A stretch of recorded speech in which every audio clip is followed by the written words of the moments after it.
અમદાવાદમાં એએમસીના અધિકારીઓ મનમાની કરતા હોવાની ઘટના સામે આવી છે। જૂના વાડજમાં આવેલી ન્યૂ ચંદ્રનગર સોસાયટીના રહીશોએ ખરાબ પાણીની ફરિયાદ કરવા ફોનમાં અધિકારીએ ફરિયાદીને ગાળો બોલતો ઓડિયો સામે આવ્યો છે। તો સત્તાના જોરે ગાળો બોલતા એએમસીના અધિકારીઓનો ઓડિયો ક્લિપ વાયરલ થયો છે। મંતવ્ય ન્યૂઝ આ વાયરલ ઓડિયો ક્લિપની પુષ્ટિ નથી કરતું। ઓડિયો ક્લિપમાં ખરાબ પાણીની અનેકવાર રજૂઆત કરવા છતાં ઉકેલ નહીં આવતા બોલાચાલી થઈ હતી, જેમાં જૂના વાડજના standing ward Rakesh Patel engineer ડિપાર્ટમેન્ટના અધિકારીએ ગાળો આપી હોવાનો રહીશોએ આક્ષેપ કર્યો છે।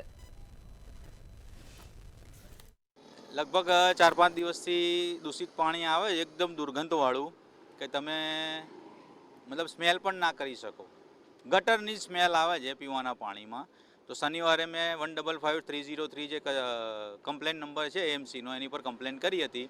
તો 48 કલાક પછી આજે એ ચેકિંગ કરવા માટે આવ્યા। 48 કલાક સુધી અમે એ દૂષિત પાણીનો જ ઉપયોગ કર્યો છે, ઉકાળીને।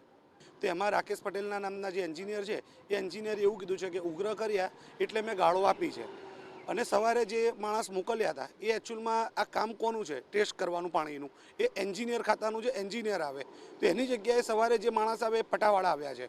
એટલે મને એ વસ્તુ સમજાતું નથી કે પટાવાળાનું કામ છે કે પાણી ટેસ્ટ કરવાનું કે એન્જિનિયરનું કામ છે।